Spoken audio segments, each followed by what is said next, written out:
When I was at the 2023 National Puppetry Festival, I met Carol Sterling for the first time. Within a minute of speaking with her, I knew I had to have her on Under the Puppet. Carol Sterling is an educational puppeteer who has taught puppetry and education around the world, including as a Fulbright Specialist in Uganda and India, and she was invited to the White House for her work in the arts. She is also just about the biggest champion of puppetry arts I have ever met. It was my pleasure to sit down and chat with Carol Sterling for this episode of Under the Puppet. You're listening to Saturday Morning Media. And now, back to our show. Welcome to the show that is preserving puppetry through the personal stories of professional puppeteers. My name is Grant Pachoco, and this is Under the Puppet. Carol Sterling, welcome to Under the Puppet. Thanks, Grant. I'm thrilled to be here. I'm so excited to have you on the show, and I'm going to start like I always do. Do you remember your first exposure to puppetry? Actually, I do. In 1970, I was teaching art to kids on Saturday mornings in my local community in New Jersey. And a photographer from the local paper said to me, "Carol, the weekends are really hard to find human interest stories. Do you know of any programs that I could photograph on a weekend?" And I explained that, well, I was teaching art to a group of kids, and he was welcome to come anytime. And lo and behold, he came the next Saturday when I was teaching kids how to make Muppets. He took a photo of me and three kids holding up our Muppets, and it appeared in the Monday newspaper. On Monday night, the phone rang, and a woman introduced herself by saying, "Hello, I see you like puppets." I said, "Yeah, sure." She introduced herself as a puppeteer who lived in a nearby New Jersey town and asked if I would like to join her and attend a meeting of puppeteers in New York City. I turned to my husband and I said, "There's a woman on the phone inviting me to a puppetry meeting." And we had two young kids at the time. He said, "I'll babysit." So we went to the meeting, which had a great puppet show. That was my first puppet show. And after the performance, one of the members got up and said, "How many people are going to the Puppeteers of America Festival at the University of Connecticut this summer?" And I saw almost everybody raise their hands. So when I got home that night, I told my husband what a great puppetry event I had attended and that there was a conference for puppeteers in July. And he said, "If you want to go, we'll work it out so you can go." And my mother and my mother-in-law and my husband took turns babysitting the kids. And I went to the festival at UConn, and it would change my life forever. Grant, I have to tell you, that week was phenomenal. I took workshops with whimsical puppet artist and educator Nancy Renfro and others. I learned techniques that I would subsequently use in my work as an art teacher and a teaching artist. I saw puppetry performances that thrilled me, like the artistic brilliance of the work of Frank Ballard and his students at UConn. I saw Jim Henson and Carol Spinney perform outdoors on the lawn. And at Potpourri one night, a teenager named Julie Taymor shared a puppet she had just made while in Indonesia. So what happened, Grant, was I was exposed to a community of artists and people who were so generous of heart and mind. I was so struck by the selflessness and the generosity of the community and their commitment to helping others pursue new possibilities in the art form. I came back from that Puppeteers of America Festival and joined my local guild, which is the Puppetry Guild of Greater New York. And I have had just a glorious life experience ever since. as I continue to be part of this wonderful community. So that's my first experience with puppetry. Well, I absolutely agree with you because the puppetry conference and the puppetry festival, they are just so powerful. And if you go and you're open to the experience, it's life changing, which it sounds like it was for you. Absolutely. And it was a quality of the people. I think that was it. Everybody was so welcoming. Well, we've heard on this show time and time again that puppeteers at puppetry festivals, it's not kind of like you hear like magicians sometimes are like, this is my secret, and I'm not going to share this secret. But at Yeah. puppetry festivals, it's like, here's all my secrets. You're welcome to check them out. Absolutely. And this continues till today, where I've never met a puppeteer, whether it was at the O'Neill or at a festival or who says, oh, no, I'm not going to tell you that. Just a generosity of heart. Yeah. And it pervades all my experiences in the puppetry arts. Excellent. Well, growing up, were your parents creative? Well, yeah, my father was a very gifted photographer, and my parents always encouraged me in my art skills. I showed an interest in art at a very young age, and I applied to and got accepted at a specialized high school in New York City called the High School of Music and Art. And it was for kids who were really good in art and music. And not only was it an absolutely wonderful experience for the 4 years I was there, but what happened, Grant, was I started teaching art while I was still in high school to blind kids. I was teaching them ceramics at the Lighthouse for the Blind in New York City. Mm-hmm. And then during the summers, I always went to a camp where there was art. I would either be like the assistant to the art counselor. I was always involved in art during my off school time too, because I loved making things, and I still do love making things. So I was kind of a builder type. And kind of at that age, like in high school, was the dream or the goal to become an artist? That's what you were looking at? I don't know if I even thought that deeply about it, Grant, to be Yeah. honest. All I can tell you is when we were at Music and Art, the grade guides, our counselor said, do not go into art. Become a doctor, a lawyer, don't become an artist. You'll starve to death. And they said that to the music kids too, don't become a composer and a musician, become something else. I think that I always felt that the arts people were my people, and I had to stay in that fold. And so I became an art teacher. So, at least I knew if I was going to be a teacher, I was going to have a salary. I think that in looking back now, it was because they didn't encourage kids to get an idea that you can make a living as an artist. Today, I think there's much more pragmatic and strategic ways of sharing that information. Excellent. Well, let's talk about 1976. That was the bicentennial year, and you were asked to kind of make a special project. All right. Well, this was a fascinating experience. At the time, I was getting my master's in fine arts and art education at Teachers College, that's at Columbia. And I was an intern in the New York City Board of Education's art department. I was learning about arts administration and how you do citywide events. And the director knew that I loved puppets.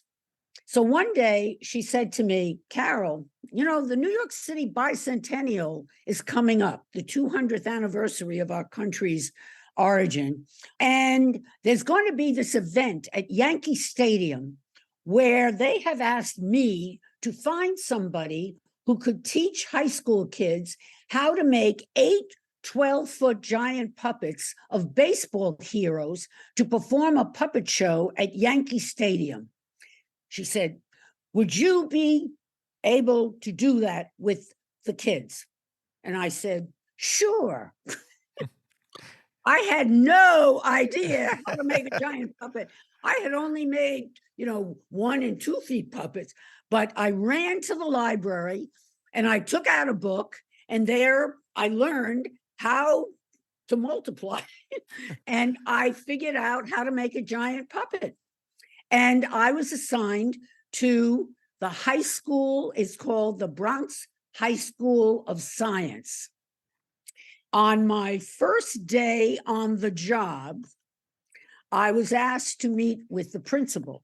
So I went into the office and he said, I just want you to know that I think that this giant puppet project is a waste of my students' time. My students are going to become scientists and doctors and astronomers and mathematicians, and they don't need to learn about art and puppets. So I said to him, Dr. Taffel, that was his name, Alexander Taffel, I'm sorry you feel that way. And I continued to teach my two classes. So my ninth graders were making the baseball uniforms, and my 12th graders were making the heads and the hands. And we were requested to make specific baseball heroes. Now, for the folks who are listening, some of the older folks who are baseball heroes are going to, fans are going to know these names. We were going to make Babe Ruth, Casey Stengel, Mickey Mantle, Roberto Clemente, Willie Mays, Hank Aaron, Joe DiMaggio, and Jackie Robinson. We were using foam rubber for the heads and the hands.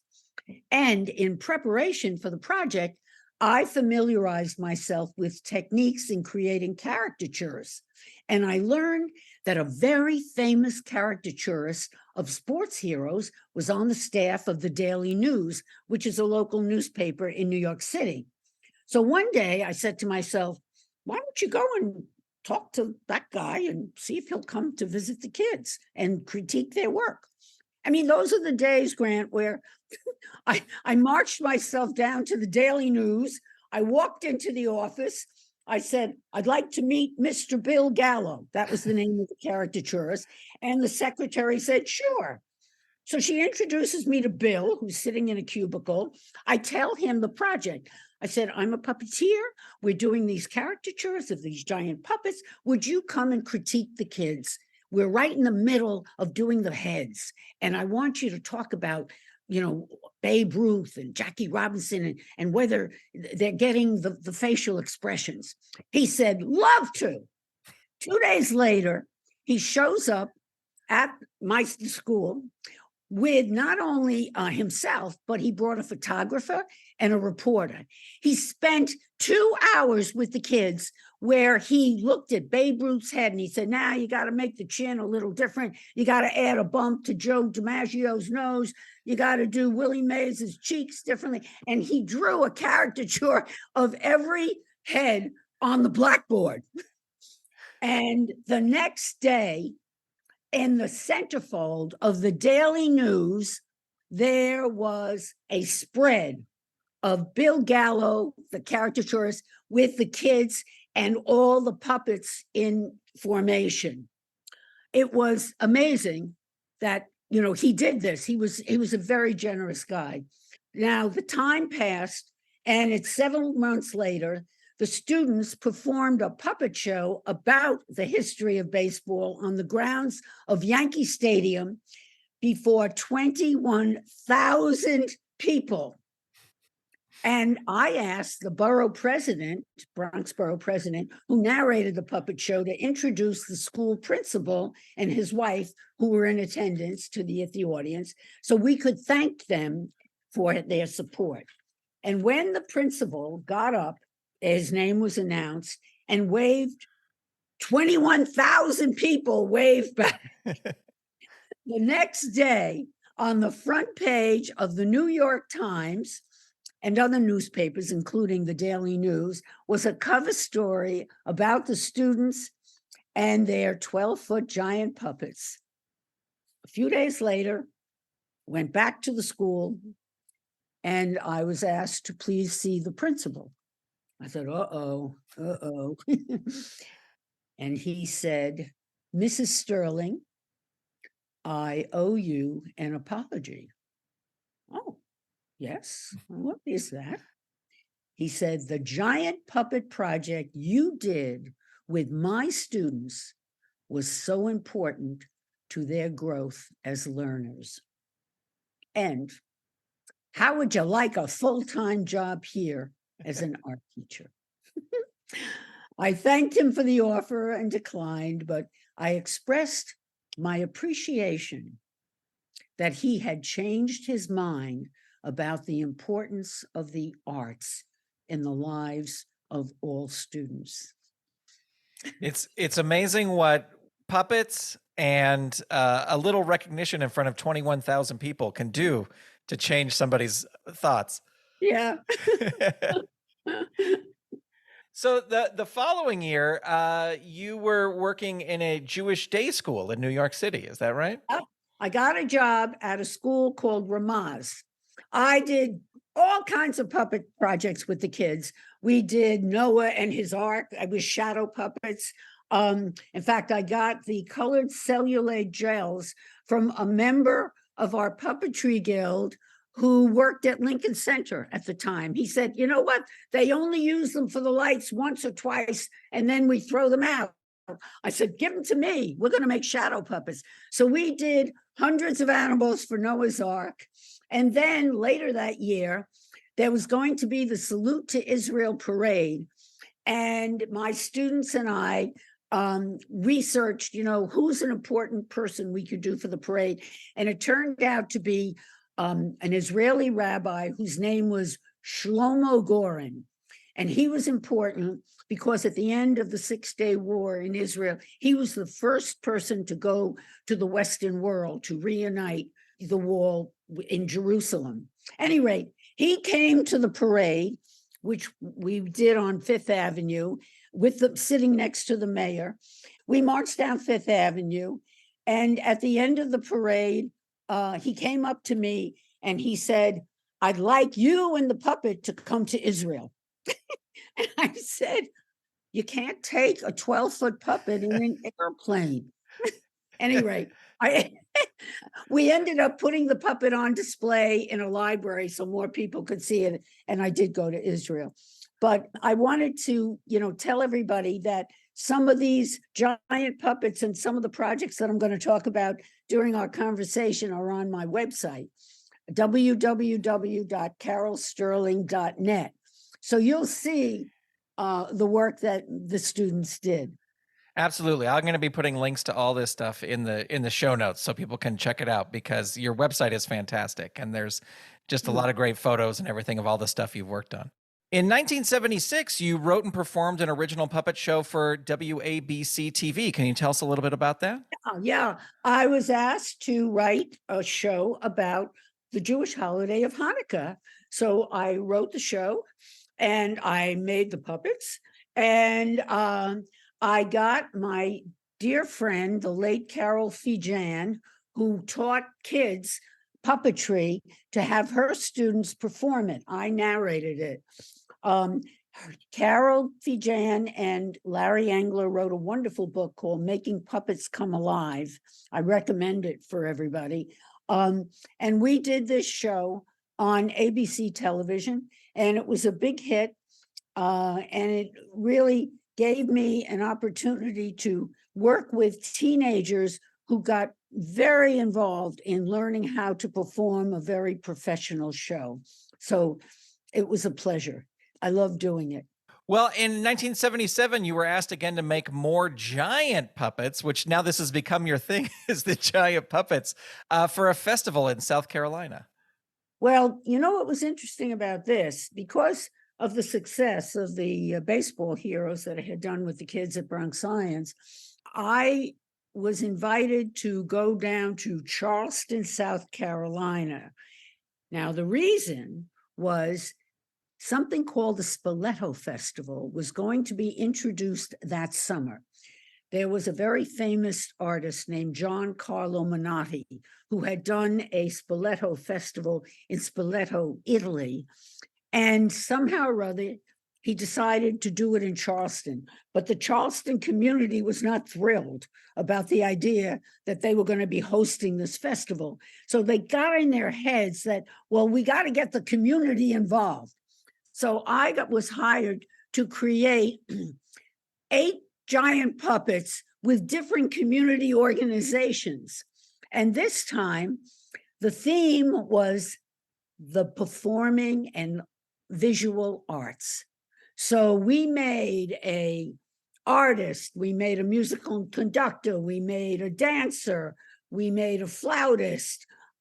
And there are photos on my website of this too. And each group made a different one. So I worked with the women's club, and I worked with the art club from the high school, and I worked with the men's group that were at an army base.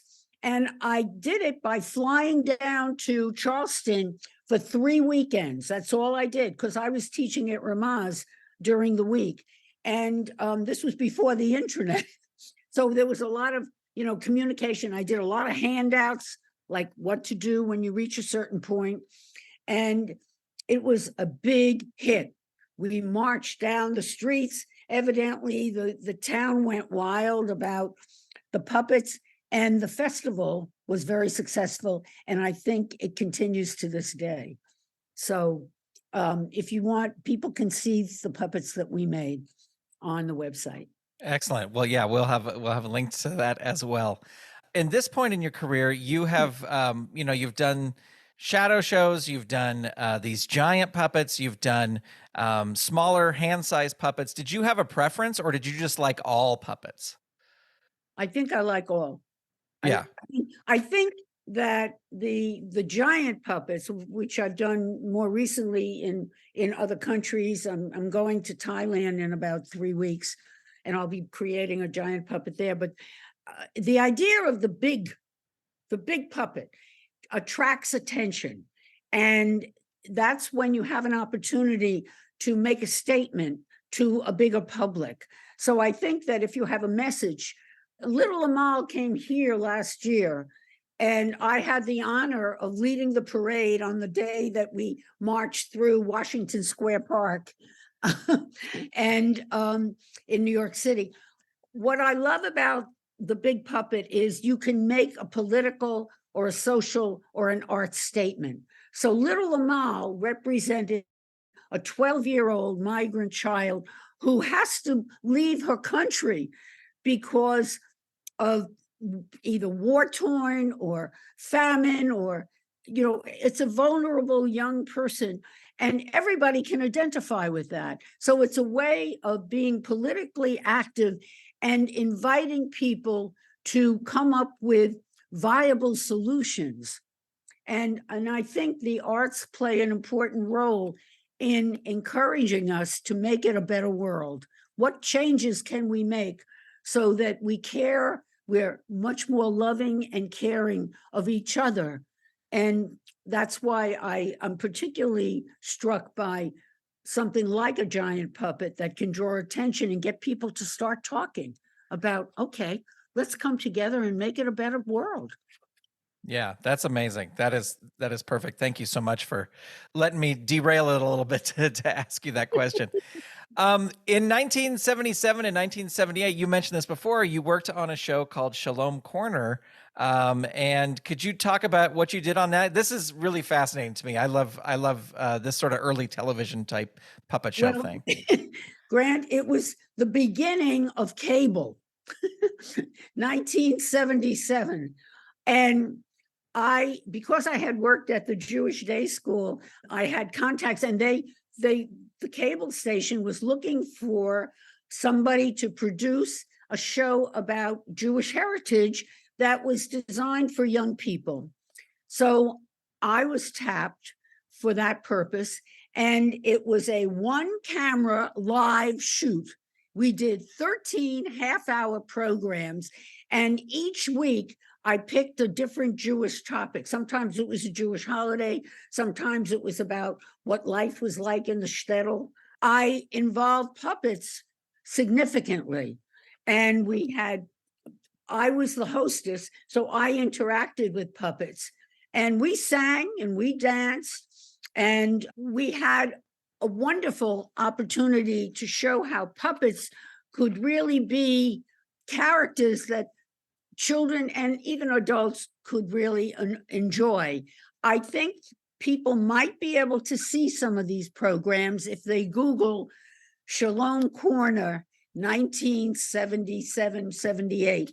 We were nominated for a cable TV Emmy.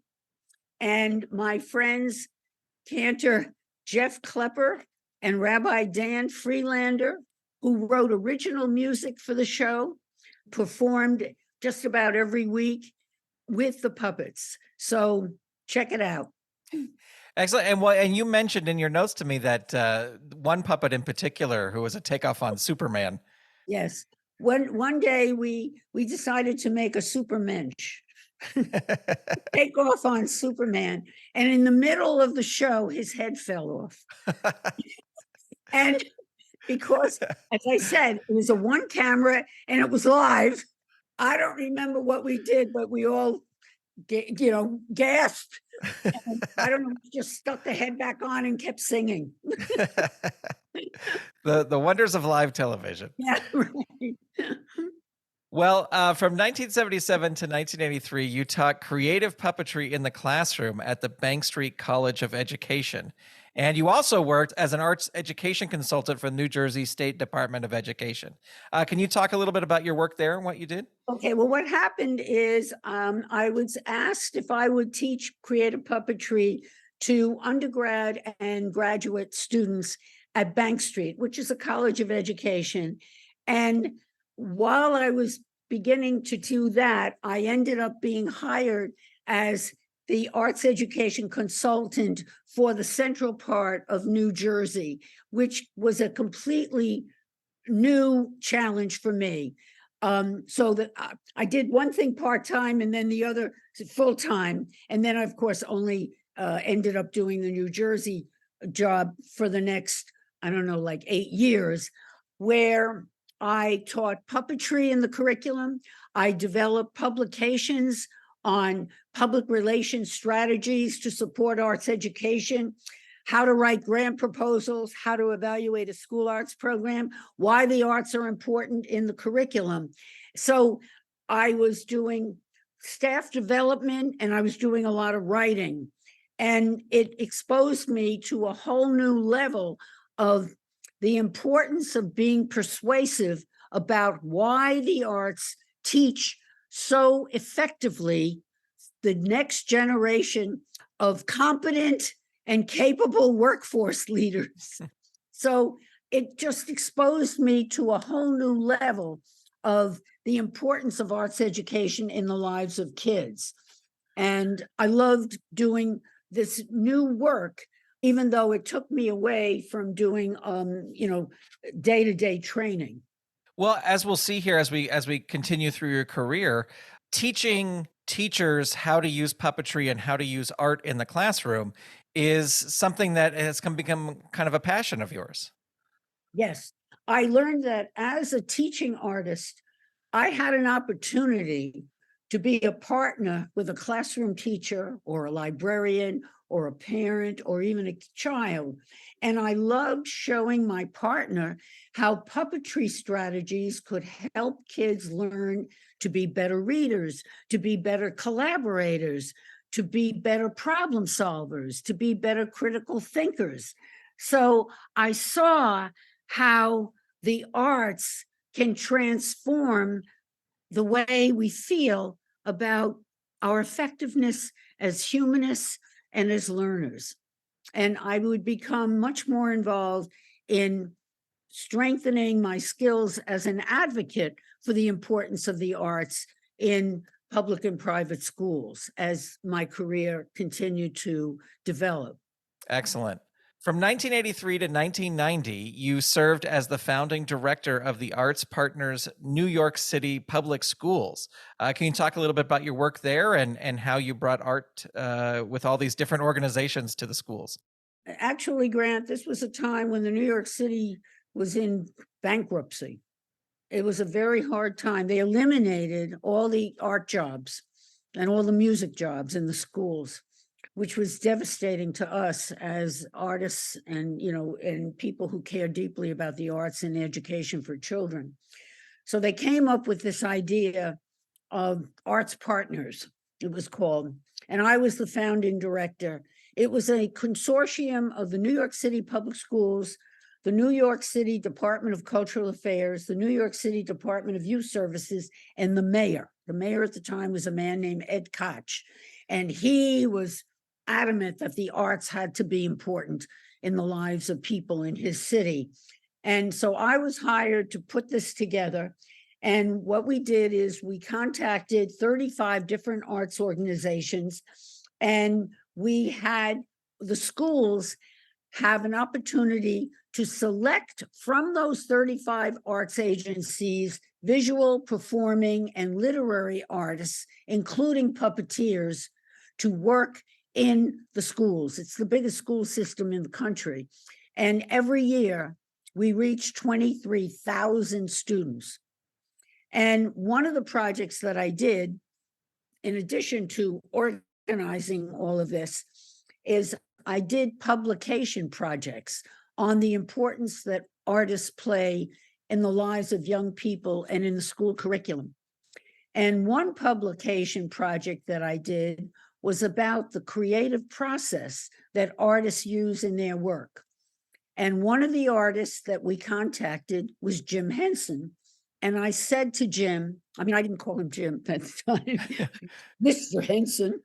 I said, could you please give us a statement about what your creative process is as an artist? And this is what Jim wrote. And I quote, I think I've always pursued the things that really interest me. And if that's meant taking risks, I guess I've always been willing. The type of work I do is really quite unique in that I am not a solo artist working in a secluded, solitary fashion. My work is collaborative or additive process in which many people contribute their individual talents and ideas toward the final product or vision. Ideas come about in many different ways, but usually the basic story idea or concept that comes first, unquote. So what struck me, Grant, was that Jim Henson alluded to the importance of group collaboration in putting together a puppet show. And time again, one of the reasons I love teaching puppetry to teachers, parents, caregivers, young people, is because they teach group collaboration, which addresses all of the learning objectives that stimulate critical thinking, problem solving, reading, speaking, listening, constructing, analyzing, synthesizing, comparing. These are the ideas when young people work on a project together, like a puppet skit, they're learning the skills that they need to be critical thinkers and problem solvers and good citizens, because they're learning to get along with each other. They're learning how to negotiate, how to incorporate each other's ideas, and how to critique respectfully. And that's what I think Jim was really talking about. It's that collaborative process. And I might add that Jim was supposed to be our keynote speaker at a conference that I organized late that May, where we would be distributing this publication. But sadly, he passed away 2 weeks before the event. Wow. Well, it's amazing that he provided you with such a great, thing for your publication. But that would not be the only time you had an interaction with Jim Henson, because you were also the president of UNIMA from 1988 to 1989. Right. And I was going to be representing the United States as a counselor at the 1988 UNIMA conference in Japan. And Jim Henson invited me to lunch before I left on my trip. Jim was the founding president of UNIMA USA. And he said, Carol, I want to give you a tip. He said, you're about to get on a plane and it's going to take several days to get to Japan. So here is a diet that I think you might try and do so that you don't get any jet lag. And that was so typical of Jim, to be so generous and kind, to be thinking of whether I was going to have jet lag or not. So I had a wonderful experience representing the United States in Japan. And then following the conference, I traveled throughout the country to 5 cities with Seattle-based puppeteer performer Gene Matson and conducted educational workshops for teachers, librarians, mayors, and they all came in their dark suits. And I had memorized my 20-minute presentation in Japanese, and it took me 6 months to learn it. And then after my presentation, doing a workshop, I did a Q&A with the audience with the help of an interpreter. That boggles my mind to just be like, I'm going to learn this whole presentation in Japanese. Well, the interesting thing was when I found a teacher, I went to the New York City teachers organization. I said, I want to learn Japanese.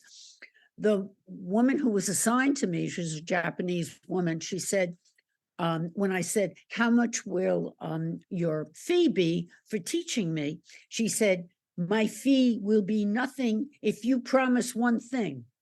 I said, what's that? Will you teach my people creativity? I said, of course. That's what we do as puppeteers. It's using your imagination and original ideas. She said, the reason I left Japan is because everything was about consensus and you had to agree with everybody else, and all ideas that were your own got smashed and you weren't able to do them. So I gave her a very nice present at the end of the 6 months. But I had a wonderful experience teaching in Japan. And then following the Japanese trip, I established a puppet exchange program with the Children's Castle in Tokyo, where the kids in Tokyo sent us puppets that they made based on folk tales from their country, and the children in the New York City public schools sent puppets that they made based on American folk tales. And we exhibited the Japanese students' puppets at the Children's Museum of Manhattan, because that was one of the arts agencies I was working with.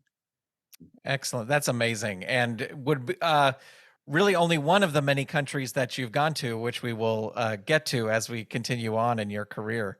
And I know I'm kind of stopping a little bit here in the progress of things, but I think organizations like UNIMA and the Puppeteers for America are very important, and I would think that you do too, as serving as the president of UNIMA USA. What are your thoughts on puppeteers joining local guilds or national guilds or worldwide guilds like UNIMA? Oh my gosh, it's absolutely critical.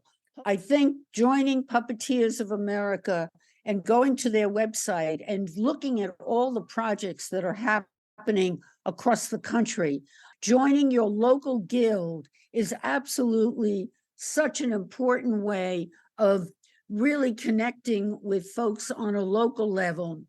Going to regional festivals, going to the Puppeteers of America festivals.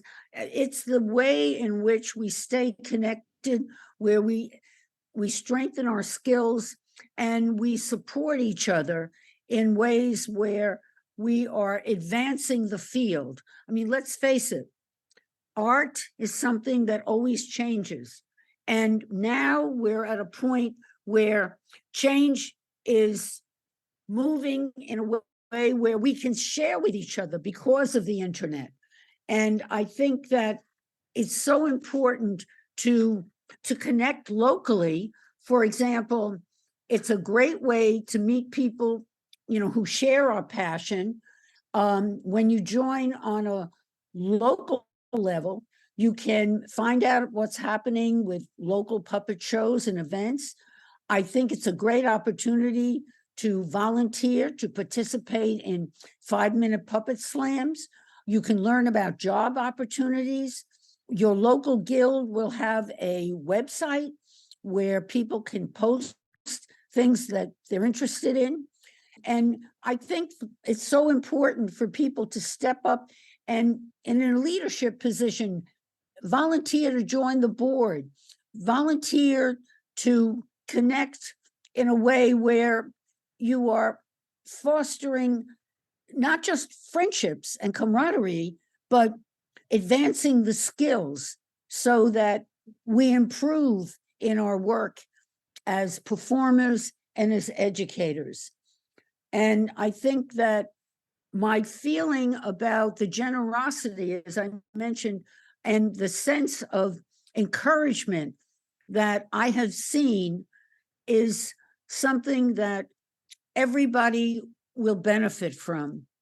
I think that it is such an opportunity to grow as a person and grow as an artist, and people are just waiting for you to join so that they can learn from you and you from them. Well, I think that's the best endorsement that any of those guilds could ever get. Thank you, Carol.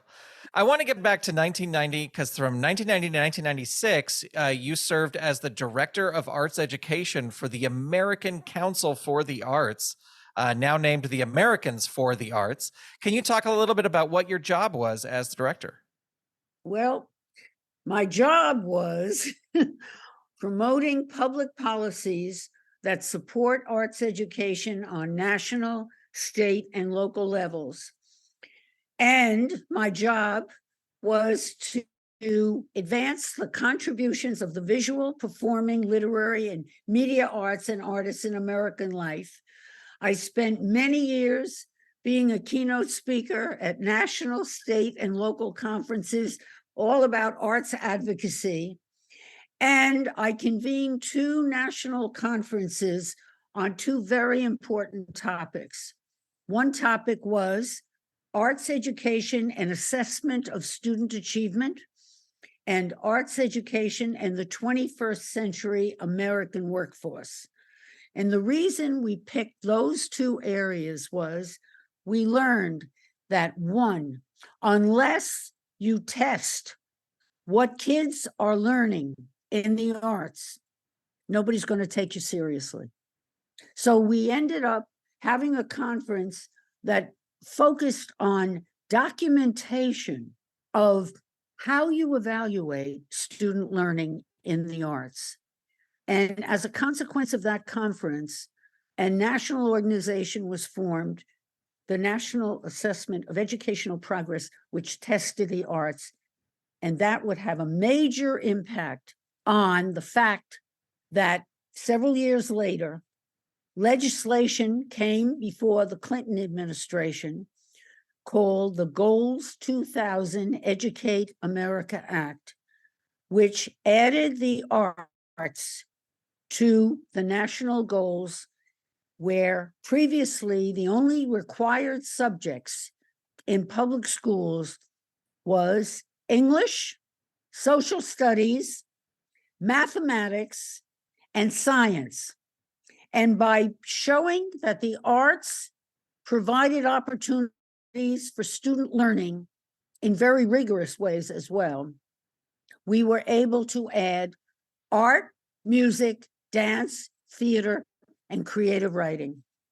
And because of that, and the work that I and many people all across the country did, I was invited to the White House to meet President Clinton and Secretary of Education, Richard Riley, because of this legislation. So my work changed from being a staff developer to being an arts advocate. And I'm still an arts advocate. And I hope that everybody who's listening to this podcast will feel the same sense of joy in spreading the word about the arts, really helping young people become not just critical thinkers and problem solvers, but the most qualified to be competent workforce members of the 21st century. Because when you do art or music, or you're learning important skills in really working with other people, but investigating ideas, using your imagination, and using it in a way where you come up with new solutions to problems that we all face. And you usually, and certainly as puppeteers, as Jim Henson said, it's a collaborative process. So we're training young people to have the skills that they need to solve the problems that we're going to have in the future. Well, that is amazing to and thank you for your work on changing things at a big nationwide level, and stressing the importance of the arts. As someone who was, in arts in high school and college, I certainly appreciate it, the work that you did. And then in 2005 to 2011, you served as the arts and education director for the Brooklyn Arts Council. So going from nationwide to something a little bit more local for you. My job at the Brooklyn Arts Council was to hire and supervise teaching artists in art, music, dance, theater, creative writing, and puppetry, and placing them in public schools. And we not only worked with kids, but we worked with senior citizens as well.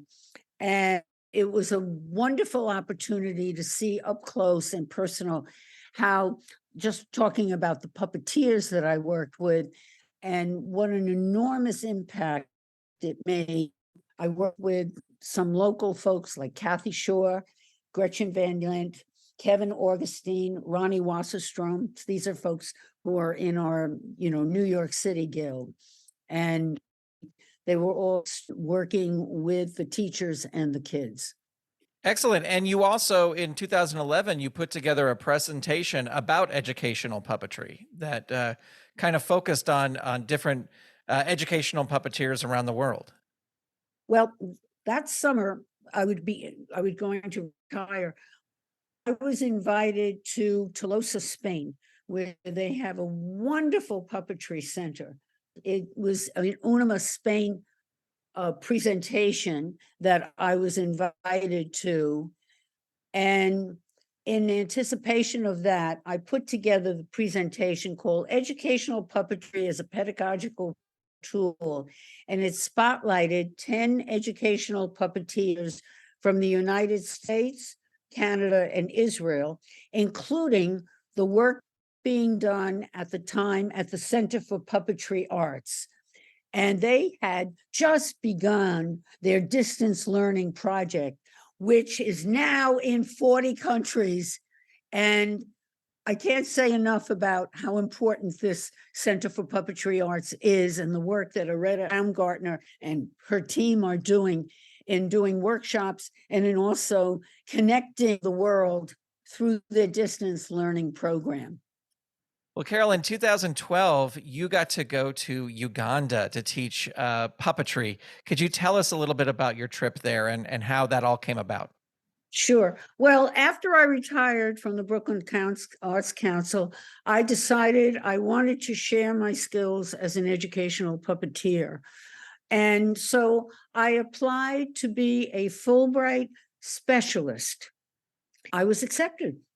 It was a wonderful opportunity to be a cultural ambassador from our country to another country. And I worked with the School of Education at Makerere University, which is in Kampala. And I trained pre and in-service teachers from Uganda and other African countries in how to create simple puppets using recycled materials to address issues of the curriculum from pre-K to grade 12. I developed highly motivating and engaging techniques using puppetry to teach English, literacy, social studies, science, environmental awareness, health and hygiene, nutrition, and safety.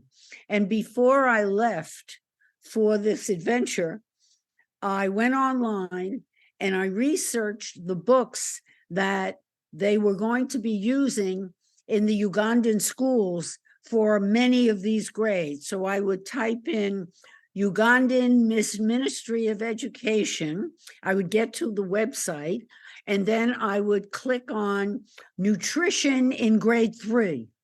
or social studies in grade 12. And I would see what it was that they were going to teach. And then when I actually got to the country, I got the hard copies so I could really get involved with the content that they were actually teaching.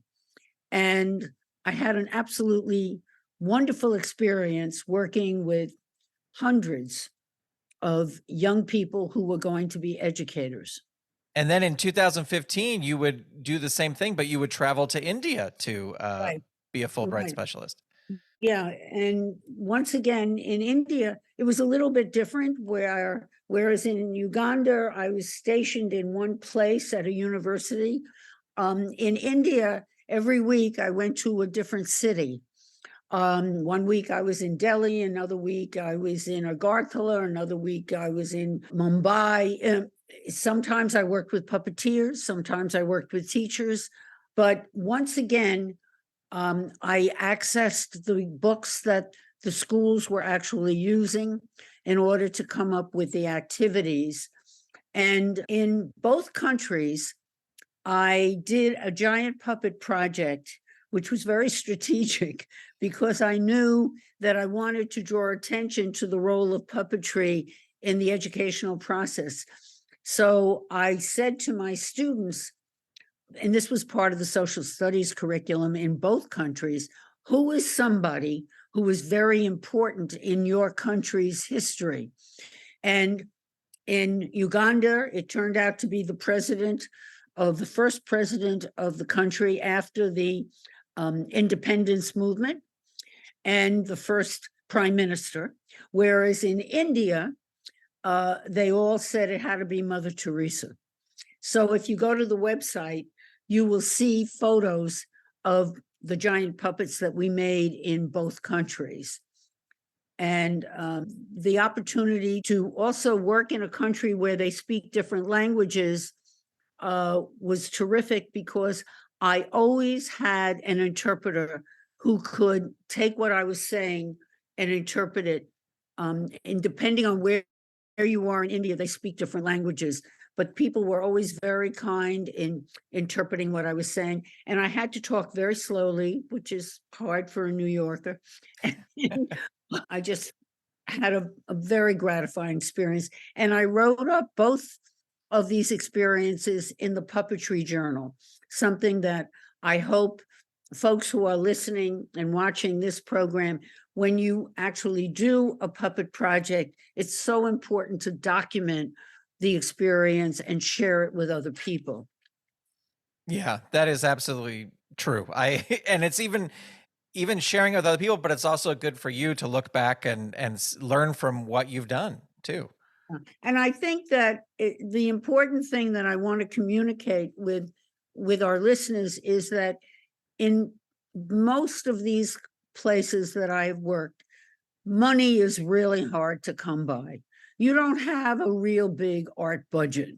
So I always stressed recycling materials to make the puppets from, whether it's plastic plate bottles or paper plates or paper cups or envelopes or discarded clothing and fabric. And even when we made the giant puppets, we used pillowcases. We used hefty bags that we filled with newspaper balls to make them big. And then we took a pillowcase and put it over it. And instead of, cardboard rolls, long card, we needed 6 cardboard rolls for some of the giant puppets. We used branches of trees or bamboo. But I think it's very important to teach that you don't have to spend a lot of money to make puppets. You can do it on the cheap. And even when I taught making Muppets in both countries, which I did, I had people bring in clothing that they weren't wearing anymore because we didn't have the money to buy fabric. And it always worked out. Carol, on your website, there's this great little animated thing where it looks like somebody is typing out saying what you are. And it goes through a couple different things, but it kind of lands on educational puppeteer. And that's something that you've said several times in this interview. I would love to know, what is the goal of educational puppetry? Well, the goal of educational puppetry that I've focused on is to create techniques strategies, and activities that are designed to motivate, reinforce, and strengthen student learning in the kindergarten to grade 12 curriculum in the schools. This might apply to working with young people and or their teachers to reinforce concepts and ideas in subjects, whether it's English, language arts or literacy, or social studies, or mathematics or science, nutrition, safety, health, and hygiene. The idea is to create puppets from, as I mentioned previously, inexpensive recycled materials that will engage and motivate the students to use their imaginations in creating and improvising simple puppet skits that encourage critical thinking and problem solving in a non-threatening setting. That's very important. And encourage working with a partner or a small group on a subject or a theme that's related to the curriculum. And when I do this, I usually involve music, movement, pantomime, and that strengthens opportunities for using vocabulary, character and voice development and projection, improving one's oral expression, and it also helps young people and teachers listen, speak, and critique. But Grant, I want to make a distinction about how puppetry and education may differ from the goals of puppet theater. Whereas the goals of puppet theater may be the perfection of the performance, for example, puppet creation and manipulation. You know, how great does the puppet look and is it moving perfectly? Staging, technical theater, and overall aesthetic and artistic presentation of the theatrical piece. The goals in educational puppetry are about encouraging the child's creativity, originality, and imagination in a way they use materials and ideas in story development. It's much more concerned with the growth and development of the child who's the puppeteer. It's an opportunity for puppets to become a vehicle for communication and personal interaction through child drama, and the theatrical performance becomes secondary. So it's more about respecting issues that relate to age-appropriate child development. It also focuses on what the content of the subject matter being taught is. So, for example, if I'm training kindergarten teachers who'll be working with their students, I might start off with a puppet made from a paper plate that holds up flashcards that say, "Let's have some puppet fun." That encourages everybody to read, and then everybody has to make a simple puppet from a paper plate. Then I give them exercises in following directions. I might put on some bouncy music and play a game called Simon Says. I'm sure we all remember Simon Says from when we were kids, and explain that when Simon says a puppet sings or speaks, the puppet moves. So we will do puppet movements. So I might have them puppet sway, sway, sway, sway. And then I might have them turn to a partner and say, "Hi, hi." Then I might have the puppet, and then that reinforces the idea of when a puppet talks and a puppet moves. Or we might sing a song, Old MacDonald Had a Farm, or The Wheels on the Bus, and we might make different sounds with it. And to reinforce the whole notion of following directions, I might do a Simon Says voice exercise to demonstrate that puppets have voices that are different from our own voices. So they would take turns doing the different voices, and then I have them switch. So they realize that their voices can do all kinds of things and make all different kinds of sounds. After I do movement and voices, I might divide the group into pairs and have each pair deal with a topic in their kindergarten curriculum and create a 1-minute skit. For example, one of the topics that we teach in kindergarten is traffic safety. So I might say to two kids or two teachers, depending on who I'm working with, and I give them a puppet cue card. And the task is one puppet has to be helpful to the other puppet. One puppet wants to cross the street when the light is red. The other puppet has to come up with a reason why this is not a good idea. And if I were working with a group of older kids or teachers who teach older kids, I might encourage them to do a 1-minute skit with a partner that relates to a topic in the English language arts literacy curriculum that addresses vocabulary development. So the cue card I would give the two people who were going to do the skit would say, develop a 1-minute puppet skit where one puppet is lethargic and the other puppet is energetic. And the audience has to guess by the actions and what the puppets say, what the words are that you are describing.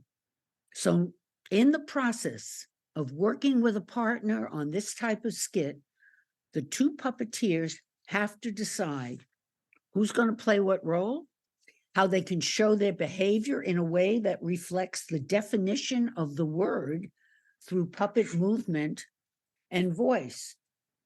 They have to also come up with a compelling story that the audience can relate to. So this ensures ownership of the skit by both puppeteers. They have to listen to each other. They have to reach consensus. And these skills of working together provide real-life opportunities to encourage the participants to come up with original ideas, negotiate which ideas they think should be used, how to select the ideas so that they don't disrespect the idea if it is not selected. They have to work cooperatively for a final decision. This is called real-life situations, where people have to work together to resolve differences of opinion in respectful ways. It's kind of what Jim Henson talked about when he talked about the importance of collaboration, that you don't work by yourself, you work with other people. Another opportunity to expand on how puppets can really help kids learn about social studies might be select an important historical personality in your country. The other puppet is going to be a TV interviewer. So my cue card might be, develop a 1 to 3 minute skit where the interviewer asks questions about what the historical personality did that was important for his or her country, and to show some kind of action if possible. Another skit might relate to social emotional issues related to a conflict. So the puppet cue card might say, two siblings get a new toy. They both want to play with it. Resolve the conflict. Another skit might address issues related to resolving a kind of problem. So the puppet cue card might say, create a puppet that has a problem based on how it looks. And before giving this card out, I might share sample puppets that have the potential of having a problem because of the way they look. So I might show a recycled watering can with a long snout, or a paper plate puppet that has bouncy hair, or a cardboard roll puppet that has hair that's attached to a stick and pops up and down.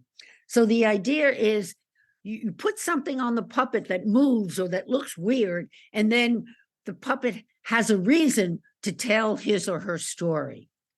And following every skit that I do, even with kindergarten kids or with their teachers, I encourage them to respond to a critique. And the critique is, what did you like about the skit? So people have to mention what they liked. You always, reinforce the positive, the way the puppets looked, what kind of voices they use, what kind of movement they did, what was particularly effective. Did the story interest you? And the next question I ask is, if the puppeteers could do the skit over again, do you have any suggestions on how it might be even more effective? And this is a time when it encourages people to be respectful in the language that they use in maybe making the critique. So somebody might say, well, it might be better if they spoke a little bit louder, or if the voice could be different than the puppeteer's voice, or the puppet needs to move more when talking, otherwise we don't know who's talking. And when somebody critiques a puppet skit and says that, they're going to remember the next time when they do a puppet skit that the puppet should move when it's talking. And we always thank the puppeteers for their good work. And another thing that I always do with my classes is I have everybody keep a puppet journal. I encourage the teachers and the students to document each session that they have in our program. What's working with the puppet and the skits that you're doing? What challenges are you facing? What kind of help do you need? What resources do you want? What are you learning? What do you want to learn more about? And I read them, and I get to learn how I can help my individual students so that the next time I see them, I'll have a one-on-one with them and talk to them about where they are in the process. Excellent. That is amazing. And especially, I mean, I think, as I said before, everybody can probably benefit from having a puppet journal if, just no matter who they are, even if they're not in education, just to keep track of things. And like you said, learn from what you've done before. If there's someone out there who's listening to this show and they would like to work in the field of educational puppetry, what advice would you give them? How can they start? Well, the first thing is you have to absolutely love working with kids and teachers and parents. I think that the next thing is you need to find out where there are opportunities. So I would recommend that you, one, go to your puppetry guild meetings, your local guilding, find out if any of the folks there are working in schools or in arts councils or arts organizations in your local community. Google the websites of the local arts and education organizations, including libraries in your city, because if you just Google teaching artist opportunities in Dubuque or wherever you live, okay, you will see the names of these organizations. Read what they are looking for, and then put together a video of you and what you do, or photos of what you do and how you are meeting educational objectives in the work that you do as a puppeteer. I would also recommend that you look at the curriculum that is encouraged in the local schools. So, for example, just as before I went to Uganda or India, I typed in the name of the country, Ministry of Education. So let's say you live in Cincinnati. Type in Cincinnati Board of Education curriculum, kindergarten through grade 12. Then pick the grade level that you think you might want to work in. I found that they were particularly interested in having me work with younger ages. So maybe you type in kindergarten through grade 3. See what they're teaching in social studies, math, science, history, geography, and then come up with a puppet project that relates to one of those themes, so that when you do your video of yourself or photos of yourself, it ties in with the curriculum. And then contact the school or contact the arts agency and say, I'd like to come in and share with you some ideas that I have for working with teachers or with kids or with parents. Volunteer to do a PTA workshop, volunteer to do a teacher workshop. The important thing is for them to get to know you and to know that you are a caring, compassionate, innovative, and creative person who cares deeply about the educational objectives that they too care as deeply about. I think that if you can get a letter of testimonial from a place that you previously worked, where they attest to your ability, as a puppeteer and as an artist and as a person, that would be terrific as well. Well, thank you for sharing that. And speaking of sharing, you have provided the listeners of Under the Puppet with two great resources that I'm going to have on in the show notes for this episode. One is a resource list of how our listeners can find out more about educational puppetry, and the other is a list of public relation ideas for how listeners can promote themselves and their educational puppetry programs.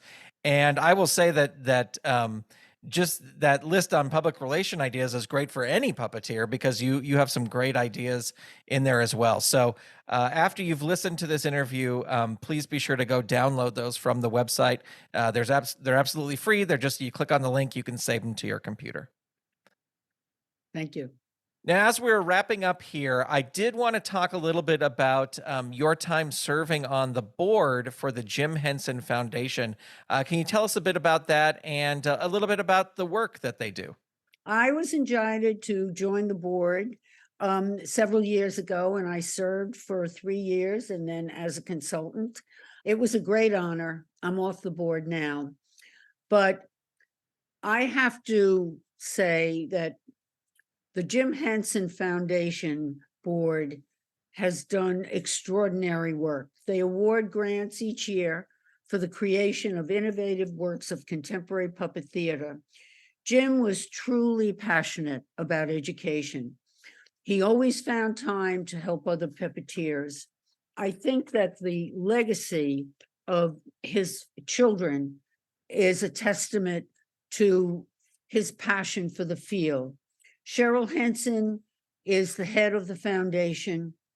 Heather is doing extraordinary work with her Green Feather Foundation nonprofit, with Ibex Puppet Films and supporting puppet slams. Lisa Henson and Brian Henson continue to support puppet productions. And I just feel that they have been such wonderful role models for our field that I can't thank them enough.